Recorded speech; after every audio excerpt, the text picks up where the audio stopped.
What if I told you there's a type of person who can read a room before anyone else has even noticed a shift in tone? Who can predict the storm in your life long before you feel the first raindrop? These people vanish when you need them most, yet return with a single sentence that shatters your worldview, or heals it. They make up less than 2% of the population. To most, they seem like enigmas, ghosts in plain sight. And yet, their influence shapes friendships, workplaces, even history itself. Psychologists call them INFJs, but the truth is far stranger than the label suggests. They are the black swans of human behavior, rare, unpredictable, impossible to control. So why do INFJs leave such an unshakable mark on those who cross their path? And more importantly, what happens when you try to understand them? Imagine walking into a stadium filled with 10,000 people. Statistically, maybe 150 to 200 of them would be INFJs. That's it. The rest are everyone else, thinkers, doers, dreamers of every variety. But INFJs remain the quiet minority, scattered like rare gems in a sea of stone. This rarity is what makes them stand out, yet it's also what makes them misunderstood. When psychologists first mapped the Myers-Briggs personality types, they discovered that INFJs consistently ranked among the smallest percentages. We're talking about less than 2% of the global population. But here's the paradox. Even though they're so rare, nearly everyone has a story about that one INFJ they'll never forget. It's almost as if the scarcity amplifies their presence. And it's not just the numbers that make them rare. It's the combination: introverted, intuitive, feeling, and judging. Most people might carry one or two of these traits strongly, but all four, blended into a single psyche? That's unusual. That's why INFJs seem like they operate on a different frequency altogether. So the question is, what does this rarity mean for the rest of us? And how does it shape the INFJ's journey through a world that doesn't always get them? Spend 5 minutes with an INFJ and you'll swear they've known you for years. They lean in, they listen, and somehow they cut through small talk straight to the core of who you are. It's magnetic. People often describe feeling seen in a way that borders on unsettling. And yet, just when you think you've found someone who finally understands you, they step back, retreating into silence, leaving you wondering if you ever knew them at all. This is the paradox of INFJ presence. They are both here and not here. One moment they're immersed, deeply connected, absorbing your every word.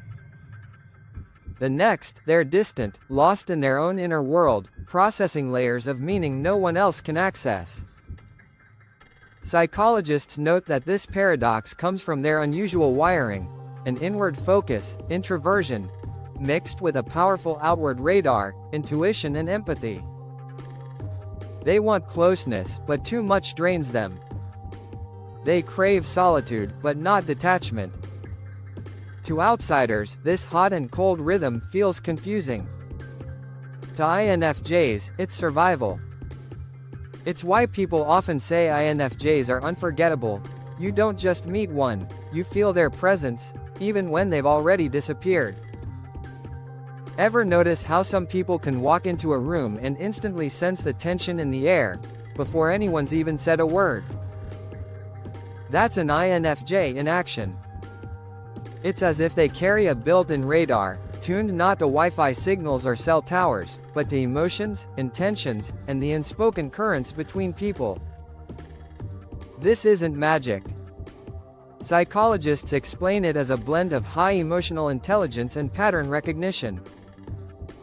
INFJs don't just hear what you're saying, they notice the flicker in your eyes, the hesitation in your tone, the contradiction between your words and your body language. Add their intuitive wiring, and suddenly, they're piecing together a puzzle you didn't even know you were presenting. For many INFJs, this radar can feel like both a gift and a curse. On the one hand, it helps them connect deeply, offering comfort or insight that feels almost prophetic. On the other, it means they rarely get to switch off. Imagine constantly absorbing the emotions of everyone around you. It's exhausting. And here's the twist. While INFJs often see through others, very few people can see through them. The radar points outward, leaving their own mysteries carefully guarded. Ever notice how some people can walk into a room and instantly sense the tension in the air, before anyone's even said a word? That's an INFJ in action. It's as if they carry a built-in radar, tuned not to Wi-Fi signals or cell towers, but to emotions, intentions, and the unspoken currents between people. This isn't magic. Psychologists explain it as a blend of high emotional intelligence and pattern recognition. INFJs don't just hear what you're saying, they notice the flicker in your eyes, the hesitation in your tone, the contradiction between your words and your body language. Add their intuitive wiring, and suddenly, they're piecing together a puzzle you didn't even know you were presenting. For many INFJs, this radar can feel like both a gift and a curse. On the one hand, it helps them connect deeply, offering comfort or insight that feels almost prophetic. On the other, it means they rarely get to switch off. Imagine constantly absorbing the emotions of everyone around you. It's exhausting. And here's the twist. While INFJs often see through others, very few people can see through them. The radar points outward, leaving their own mysteries carefully guarded. INFJs don't just see what is, they see what could be. While most of us are busy reacting to today's problems, they're already mapping out tomorrow's outcomes. It's why conversations with them often feel like glimpses into a future you haven't considered yet. They'll casually predict the downfall of a company, the end of a relationship, or the rise of a movement, and months later, you realize they were right. This visionary quality comes from their dominant trait, introverted intuition. Unlike surface-level thinking, it pulls information from patterns, symbols, and subtle connections. Imagine weaving hundreds of tiny threads into a larger tapestry. That's how INFJs think. They spot meaning where others see randomness. But here's the catch. Their visions can be so vivid that they sometimes struggle to stay grounded. They'll get lost in possibilities, weighing what-ifs that never come to pass. Yet when balanced, this gift makes them remarkable strategists, artists, and counselors. People who can light a path where others only see darkness. And perhaps that's why INFJs often feel torn between frustration and hope.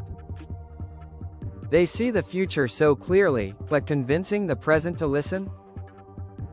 That's another battle entirely. For most people, awareness is a light switch, on or off, clear or dim. For INFJs, it's more like a floodlight that never shuts off. They notice the cracks in a friend's smile, the strain in a colleague's voice, the injustice hiding in everyday life. And while this insight is powerful, it also weighs heavily on them. Think about it. When you can see beneath the surface, you can't unsee it. INFJs often know when a relationship is doomed long before either partner admits it. They sense when someone is lying but feel too compassionate to call it out. They understand societal flaws on a level that leaves them restless, even haunted. This burden of insight explains why INFJs sometimes appear withdrawn. It's not that they don't care, it's that they care too much. Carrying everyone else's unspoken struggles feels like carrying invisible stones in their pockets. Over time, those stones add up. And yet, it's this very weight that shapes their purpose. Many INFJs channel their awareness into writing, art, counseling, or activism. Their insight pushes them to turn pain into meaning, to transform burdens into blueprints for change. Not all leaders stand on podiums or command armies. Some led from the shadows, shaping lives without ever seeking the spotlight. That's the INFJ. They rarely want recognition, but their quiet influence can shift the course of entire groups, even communities. How? By planting ideas at just the right moment.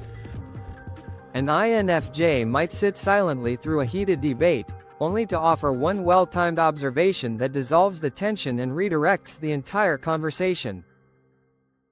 They don't push. They guide. Their leadership is subtle, almost invisible, yet unforgettable.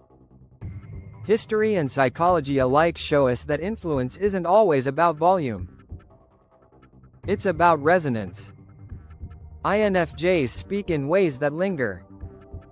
Their words echo long after they've left the room, nudging others toward reflection and change.